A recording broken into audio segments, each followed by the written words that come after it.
com os vídeos sobre evangelizar nas redes sociais. Teve um intervalinho mais longo entre um e outro, mas se você não viu o primeiro vídeo, assista, porque é a introdução de toda essa partilha que eu venho trazendo aqui.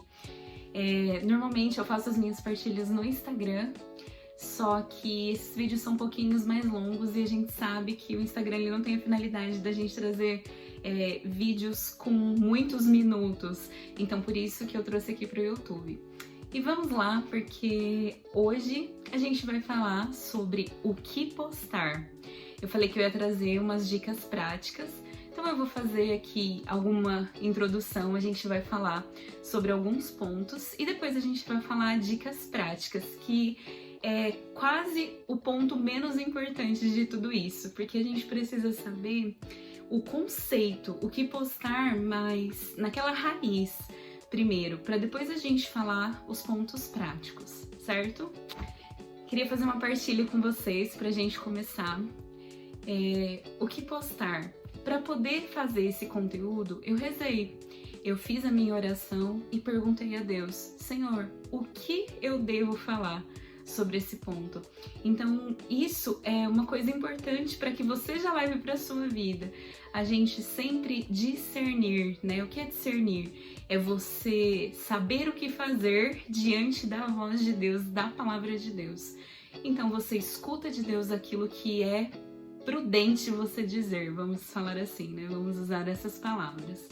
E aí eu rezei e Deus ele me inspirava, né? A falar sobre o primeiro ponto, por onde começar.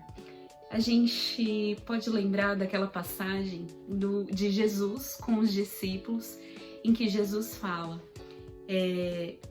para que os discípulos eles seguissem, né? Ele, aonde ele iria. E aí eles falam: Senhor, não sabemos, tô com a minha colinha aqui. Senhor, não sabemos para onde vais. Como vamos te seguir? Não sei se eu parafraseei, provavelmente não, mas é o contexto, né? Senhor, para onde vais? Eles queriam saber.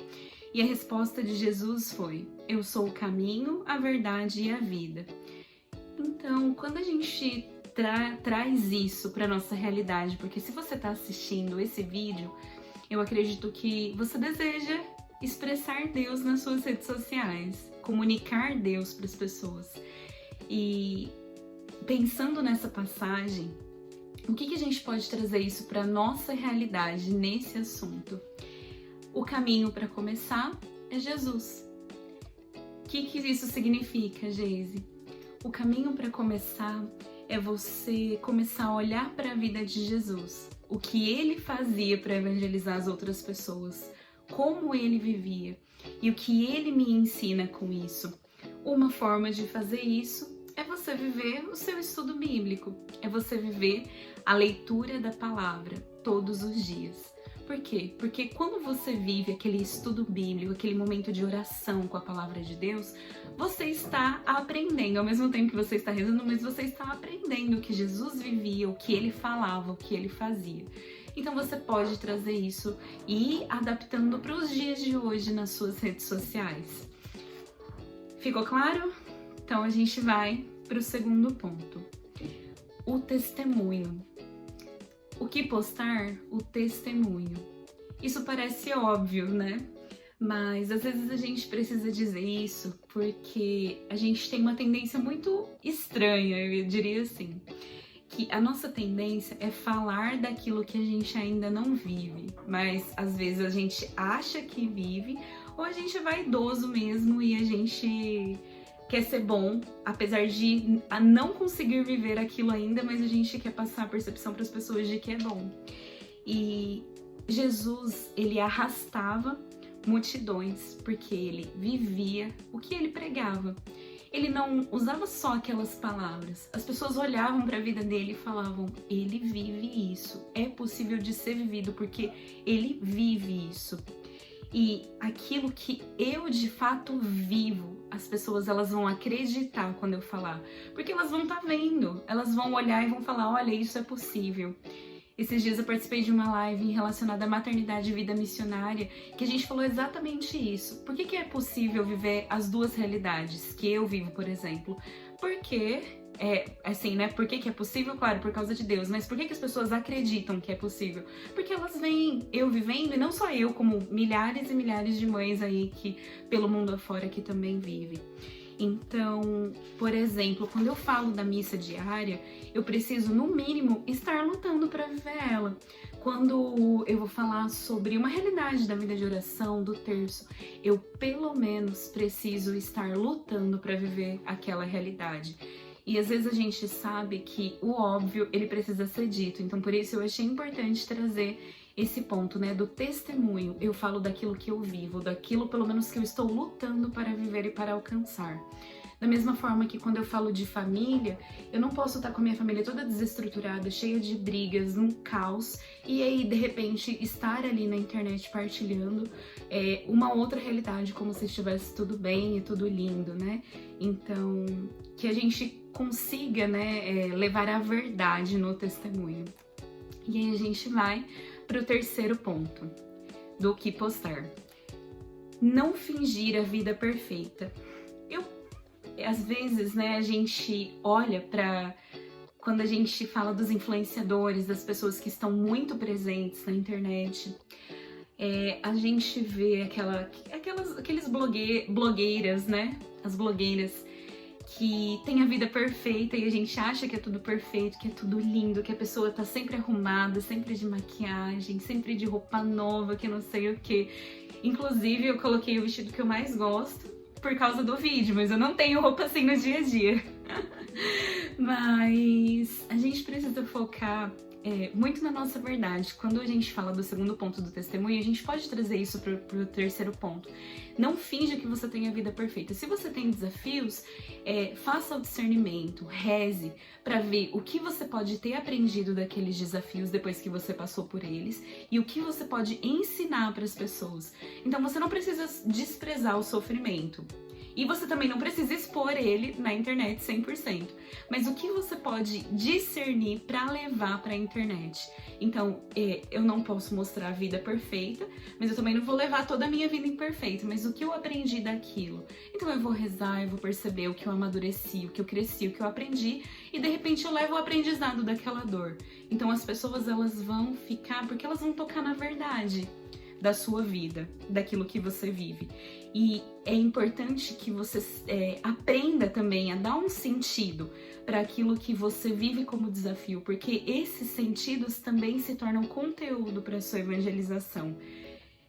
E aí a gente termina esse ponto do não fingir a vida perfeita.